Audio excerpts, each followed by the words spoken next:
Ele estava esperando por mim na sala quando entrei. A princípio não o reconheci. Um homem baixo com má postura e óculos de lentes grossas. Ele parecia um pouco nervoso quando me viu e murmurou um simples "Ei, detetive". Levei alguns segundos antes de reconhecê-lo como o zelador da escola. "Ei, Roger, pensei que nos encontraríamos mais tarde". Ele balançou a cabeça e disse com uma voz exasperada: Não, por favor, não faça isso". "Fazer o quê?". "Meu nome é Peter Cole". Olhei para James e disse: "Você se importa em nos dar um minuto?". James acenou com a cabeça e saiu em direção ao seu quarto. Peguei uma cadeira e convidei Peter para fazer o mesmo. Depois que ele se sentou e parou por um momento para se acalmar, fiz minha pergunta. "O que foi, Peter? Por que você está na casa dos filhos de meu irmão? Devo me preocupar?". Peter tirou os óculos e enxugou os olhos, tentando conter as lágrimas. Eu não sabia exatamente como reagir, mas presumi que o tempo diria. Então, esperei até que ele estivesse pronto para responder. Depois de mais alguns momentos, ele conseguiu se recompor o suficiente para dizer: "Eu realmente não deveria estar aqui. Se ele descobrisse que vim falar com você..." "Se quem descobrir?" "Roger, quem mais?" "Oh, pelo amor de Deus." "Olha, Peter, há uma boa razão para você estar aqui, porque, na verdade, ainda estou tentando descobrir o que aconteceu com minha sobrinha e distrações idiotas como essa não estão ajudando." "Você não pode confiar nele." "Em quem?" "Roger! Ele age como se estivesse trabalhando para o bem comum, mas, na realidade, ele é apenas um manipulador. Ele só se preocupa consigo mesmo e esses favores que está coletando não é o que você acha. Ele machuca as pessoas e ele não pode ser parado." Respirei fundo e esfreguei minhas têmporas. "Olha, Peter, eu não estou interessado em RPG ou seja lá o que isso for. Roger é um fantoche, um brinquedo, um objeto inanimado. Se você tem algum tipo de ansiedade ou algo assim e só consegue se comunicar por meio de um boneco, tudo bem, você faz o que quiser. Mas na verdade, tenho coisas a fazer. Então, a menos que você queira me dizer o que quer que Roger tenha encontrado no caso de Vanessa, por favor, dê-o fora da minha casa." Peter se levantou e murmurou algo como se estivesse se desculpando por ter desperdiçado seu tempo e foi embora. Eu me senti derrotado. Outro beco sem saída. A única coisa que me faltava fazer era recomeçar. Desmontei o quarto de Vanessa peça por peça e passei algumas horas em seu laptop. Não havia nada fora do comum em ambos os casos. O telefone dela ainda estava conectado ao lado da cama, mas estava bloqueado com senha. Fiz alguns palpites usando aniversários, mas nada funcionou. Ela era mais inteligente de qualquer maneira. Enfiei o celular no bolso com a intenção de enviá-lo a um cara em Nova Orleans, aquele que arrombaria qualquer coisa se o dinheiro estivesse correto, e eu já tinha decidido tornar isso uma prioridade número 1. Ela não manteve um diário ou agenda ou qualquer coisa que pudesse ter me dado uma ideia de por onde começar.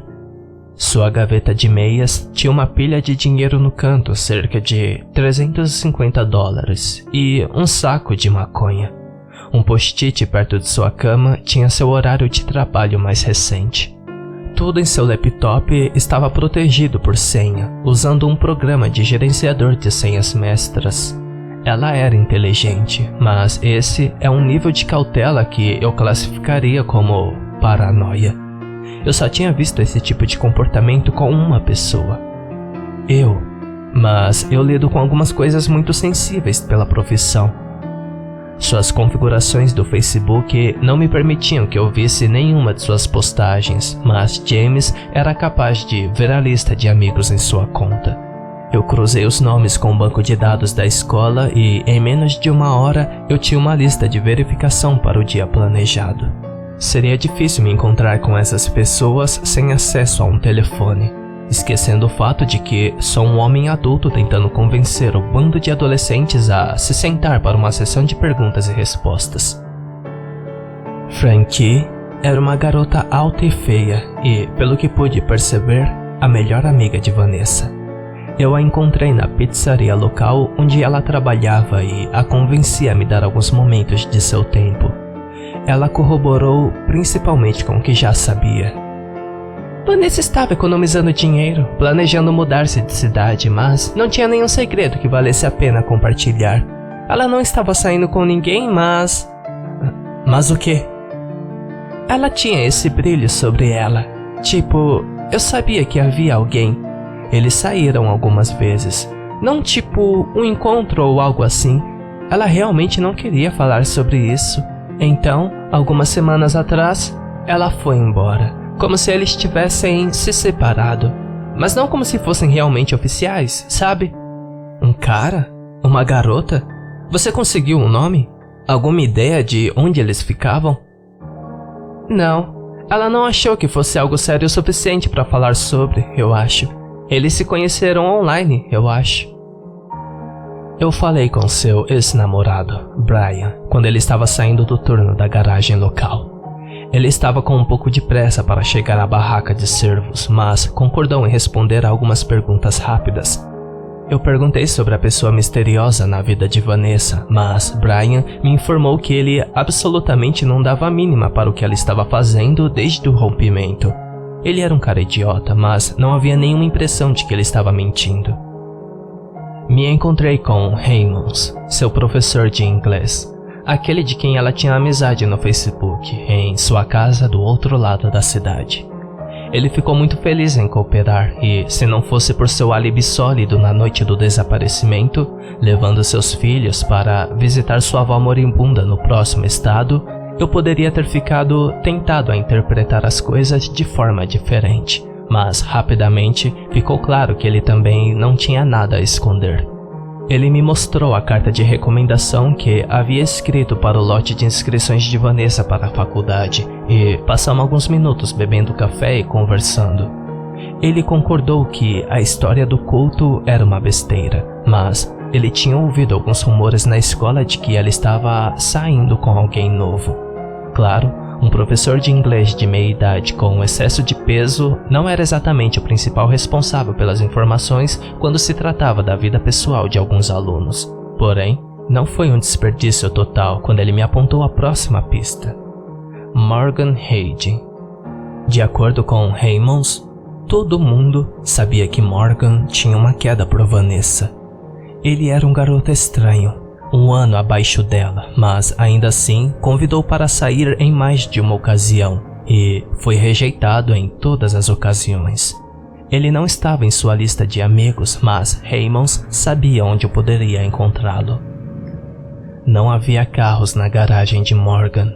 Toquei a campainha e bati, então esperei cerca de 5 minutos antes de dar a volta pelo quintal e arrombar uma janela aberta. Eu não tinha tempo de jogar legalmente e, além disso, essa não foi a pior coisa que eu já fiz o dia inteiro. Não foi difícil descobrir qual era o quarto dele. Havia um pôster enorme do Clube da Luta pregado na porta fechada como um farol de adolescente nervoso. Empurrei a porta e imediatamente percebi que não estava mais em Kansas. Havia um espelho na parede coberto com fotos de Vanessa. Alguns pareciam ter sido retirados das redes sociais. Outras pareciam ter sido tiradas do ponto de vista de um voyeur. As fotos continuaram por todas as paredes. Taxinhas em intervalos aleatórios, mais ou menos no nível dos olhos. O quarto estava uma bagunça. Roupas, livros e pratos presos onde coubessem, o que tornava minha busca ainda mais difícil. Eu verifiquei os lugares óbvios e encontrei o ouro logo de cara. Debaixo do colchão, ao lado de um rebatedor e um saquinho de maconha, estava uma camiseta amarela de menina, uma combinação com a que Vanessa usava da última vez que foi vista. Eu podia ouvir o som do carro de Morgan berrando aquela desculpa horrível pela música enquanto ele entrava na garagem, me dando bastante tempo para escapar por onde vim. Mas essa era a última coisa que eu queria fazer. Em vez disso, fechei a porta do quarto e esperei por ele em seu armário, com a porta aberta apenas o suficiente para eu ver lá fora. Eu precisava vê-lo antes que ele me visse. Eu precisava ver sua reação para saber com certeza. Não demorou muito para ele entrar. Ele fechou a porta do quarto atrás de si e andou em linha reta para a mesa do computador. Mas parou no meio do caminho e murmurou: "Que porra é essa?" Ele era mais alto do que eu esperava, pelo menos 1 polegada acima de mim. Cabelo preto, comprido e oleoso e o início de uma barba irregular. Onde ele estava apenas de costas para mim e, quando se virou, eu estava lá com minha arma apontada para ele, pronto para um tiro mortal. Ele se jogou no chão e cobriu o rosto, gritando: Por favor, merda, por favor, cara, por favor, não me machuque." "Cala a boca!" eu gritei com ele. "O que você quer? Deus, cara, por favor, pega o que quiser, por favor, mas não me machuque." Essa foi a última coisa que ele disse antes de começar a soluçar. "Telefone, me dê seu telefone." O quê?" ele chorou. "Agora!" Tá bem. Ele tirou um celular do bolso e estendeu para mim. "Ponha na cama!" eu gritei. Ele acenou com a cabeça e jogou o telefone em seu colchão sujo e desfeito. Eu mantive a arma travada em sua testa enquanto me aproximava para pegá-lo. "Por que você colocou todas essas fotos no meu quarto?" "Cala a boca!" eu gritei, correndo para o local onde ele havia desabado em uma pilha patética e acertando-o no rosto com minha arma. Funcionou. Ele se calou, mas só para ter certeza, pressionei a ponta da arma contra seu rosto e coloquei nele o temor a Deus. "Se você disser uma palavra, só mais uma palavra para mim, eu vou pintar as paredes desse quarto de vermelho. Acene se você entendeu." Ele entendeu e fechou os olhos. E caiu de lado em uma posição fetal, chorando.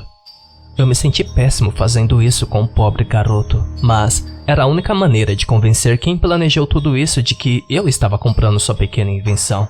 Ele quase estragou tudo ao me perguntar por que eu coloquei todas essas fotos da Vanessa.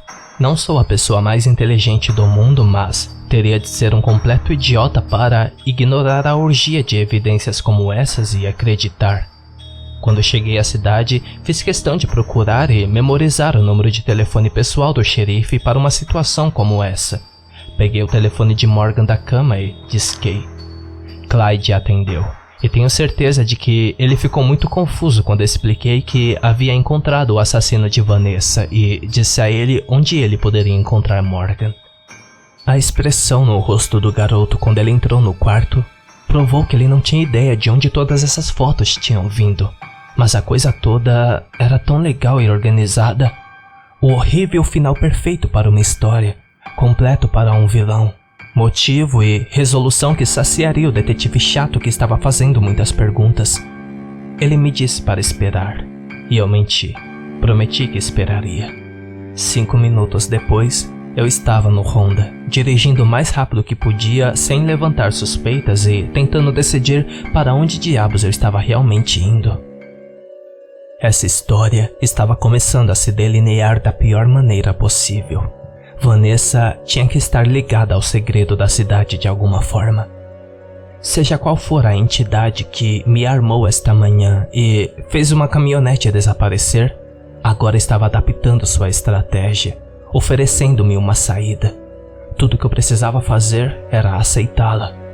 Mas eu já tinha decidido que não havia nada que me faria parar até que eu descobrisse o que aconteceu com Vanessa, ou eu estivesse quase 2 metros abaixo dela. Tentei pensar enquanto dirigia sem rumo ao redor daquela merda de cidade, mas não consegui pensar em nada realmente digno de ser chamado de um plano.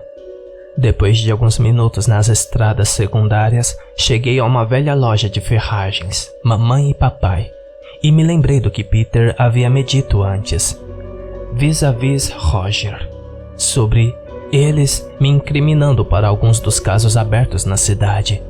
Depois do que acabei de ver, não tinha dúvidas de que o aviso era genuíno. Então, decidi cobrir minha bunda e parei no estacionamento vazio para fazer compras. 30 minutos depois, eu tinha uma cesta de escoteiros com suprimentos para quase todas as situações.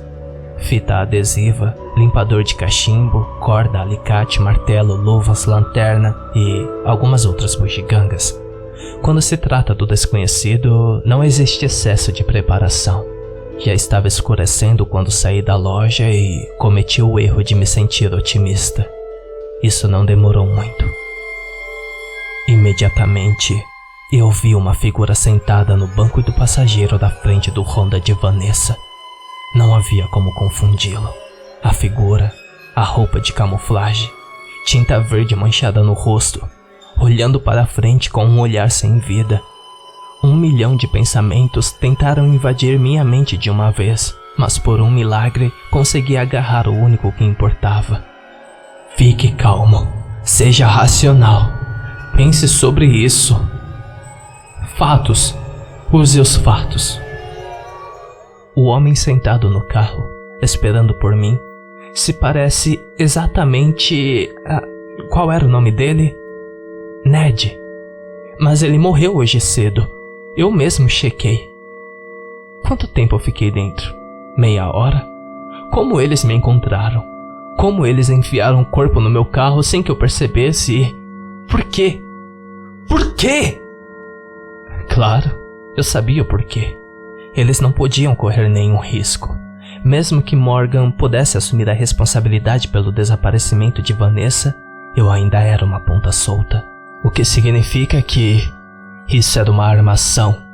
Significa que a polícia estará aqui em breve. Pense, pense, pense. Vamos às opções, vamos!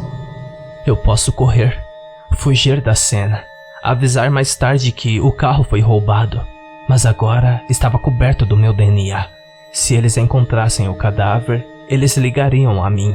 E que tipo de história eu poderia contar em minha defesa? Eu literalmente matei. Então a verdade foi revelada. Não, esqueça isso, a próxima opção.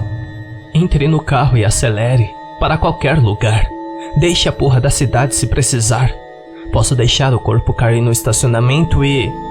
Não, o velho que trabalha na caixa registradora da loja vai me ligar a este lugar. Ok, levar o corpo comigo? Os policiais vão te parar, então como você explicaria isso?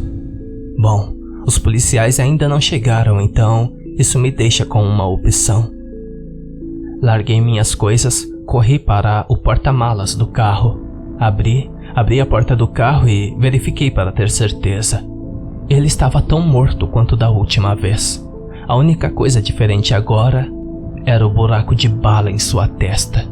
Quem quer que tenha colocado no assento fez questão de respingar sangue por todo o painel e carpete, mas eu não tinha o luxo do tempo. Isso teria que ser rápido e confuso. Eu o puxei para fora do assento e o arrastei por cima do ombro até a parte de trás. Empurrei-o no porta-malas e fechei-o no mesmo segundo em que uma viatura policial entrou no estacionamento. Respirei fundo algumas vezes, tentando acalmar meus nervos. Então, quando isso não funcionou, acendi um cigarro e voltei para onde havia deixado minhas sacolas. Boa noite, Sr. Regan. Tentei não parecer culpado pra caralho quando me virei para o policial novato que eu tinha conhecido ontem na delegacia. Franklin, certo? Eu disse enquanto pegava minhas compras e ia para o carro. Ele seguiu logo atrás de mim. É uma cidade pequena, hein, deputado? Com certeza é, ele disse. Abri a porta traseira e coloquei as malas no assento. Encostei-me no carro e lentamente continuei a fumar. Depois ofereci um a Franklin, que balançou a cabeça e disse: Não, estou bem, parei há 5 anos. Eu coloquei a mochila ao lado e disse: você é um homem melhor do que eu. Depois de um segundo, pude ver que Franklin estava ficando nervoso, tentando olhar por cima do ombro para o carro. Algo de errado, Franklin? Eu perguntei a queima-roupa. Não, estamos bem. Então, eu disse, algum novo desenvolvimento com Middleton? Eu sei que você não deve dizer nada, mas não oficialmente. Ele parece estar mais perto de assumir? Eu duvido. Terminei de fumar, apaguei o cigarro no chão com o piso da minha bota e voltei ao maço enquanto Franklin me observava. Olha, eu estou lisonjeado com a atenção, mas Algo me diz que você não está aqui apenas pelas minhas habilidades de conversação de classe mundial. Tem algo em mente? Franklin finalmente relaxou e soltou uma risada. Você me pegou.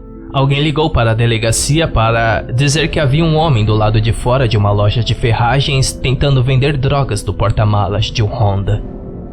Eu retornei sua risada. Não brinca. E eles disseram como ele era? Franklin começou a me descrever. Até a jaqueta preta e arranhões no rosto. Franklin e eu compartilhamos outra risada. Acho melhor eu ir andando, eu disse. Antes que alguém mais tenha uma ideia errada, entende? Sim, mas bem rápido, por que você não me deixa dar uma olhada em seu porta-malas? Só para colocar no meu relatório, hein? Eu balancei minha cabeça e disse... Desculpe, Franklin, você terá que colocar em seu relatório que eu me recusei a abri-lo sem um mandato. Você sabe, é o princípio da coisa. Franklin acenou com a cabeça algumas vezes e disse... Bem, acho melhor você ir então, hein? Tive uma sensação profunda de alívio, que durou apenas meio segundo, antes de o rádio do cinto do Franklin ressoar com o som de uma voz alta e urgente. Todas as unidades à procura de um Honda Accord. Número da placa... E então, a placa do carro de Vanessa. Estejam avisados, o motorista é Eric Regan. Ele provavelmente está armado. Tentei rir de novo, mas Franklin começou a pegar sua arma. Então, dei um gancho de direita em sua bochecha com força suficiente para deixá-lo cair. Não foi o suficiente para nocauteá-lo, no entanto, mas sua cabeça bateu no concreto e ele começou a gemer. Fui direto para a arma dele, tirei do cinto e joguei no telhado da loja. Então, enquanto ele estava se recuperando, tirei suas algemas e coloquei ao redor de seu pulso esquerdo antes que ele voltasse sua atenção e pulasse em cima de mim, dando socos selvagens e gritando. Ele era um lutador horrível e dependia inteiramente da adrenalina. Eu protegi meu rosto até que ele se cansasse, então o agarrei pelos pulsos e lhe dei um chute sólido na lateral de seu joelho. Ele caiu de novo. Eu o coloquei de bruços e o torci os braços para trás das costas, apenas o suficiente para conectar as algemas. Eu pulei de pé e me virei para ver de onde o som tinha vindo. Era o velho de cabelos brancos, o caixa da loja de ferragens. Ele estava parado ali com uma espingarda nas mãos apontada no ar. Isso foi apenas um tiro de aviso, disse ele com um leve tremor na voz. O próximo é para você se você não deixá-lo ir agora. Ao dizer isso, ele apontou a arma para mim. Isso aí é uma espingarda Hatfield, eu disse. Sim, e daí? Ele respondeu de volta, tentando soar intimidante, mas falhando. E daí que eu não sou um idiota, velho. Essa arma precisa ser recarregada a cada tiro, e você acabou de disparar toda a sua carga útil para o aviso. Ele tremeu um pouco, mas se recusou a abaixar a arma. Então, dei a ele um pequeno incentivo, puxando minha própria arma e apontá-lo para ele de volta. A minha, no entanto, tem muitos tiros de advertências restantes. Ele jogou a espingarda no chão e ergueu as mãos, enquanto se colocava de joelhos. Ótimo! Eu disse, enquanto circulava até a frente do carro de Vanessa. O tiro daquele idiota estaria atraindo todos os agentes da lei entediados em toda a maldita cidade. Eu precisava chegar a outro lugar. E rápido.